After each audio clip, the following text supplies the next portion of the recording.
श्री स्वामी समर्थ बखर अनुभव क्रमांक 15. शूद्र स्त्रीस पुत्रप्राप्ती. मंगळवेड्यास एक 60 वर्षांची शूद्र होता. मंगळवेड्यास एक 60 वर्षांचा शूद्र होता. त्याची बायको 52 वर्ष वयाची होती. तिजला संतान नसल्या कारणाने ती फार कष्टी असे.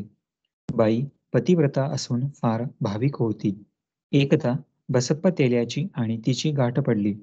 महाराजांची विचित्र लीला त्याने बाईस सांगितली आणि उपदेश केला की तू स्वामींची भक्ती करीत जा, नित्य दर्शन घेतल्याशिवाय भोजन करू नको, म्हणजे श्रींची कृपे करून तुझे मनोरथ पूर्ण होतील.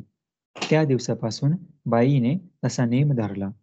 जेथे श्री समर्थ असतील तेथे जाऊन मग ती दर्शन घेत असे आणि मगच भोजन करी. याप्रमाणे 2 वर्ष तिने केले.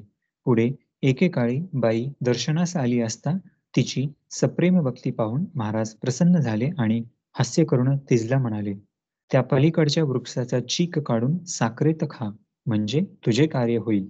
बाई वृक्षाजवळ जाऊन पाहते तो शिरसीचा वृक्ष होता. पांढरा शुभ्र चीक त्यास आला होता. तो काढून घेऊन श्रींच्या आज्ञेप्रमाणे त्यात साखर घालून बाईने खाल्ला. दयाघनाची कृपे करून बाई गर्भवती होऊन तिजला सुलक्षणी पुत्र झाला. श्रींच्या चरणावर पुत्र घालून उभयंता आनंदाने राहू लागले. श्री स्वामी समर्थ. जय जय स्वामी समर्थ.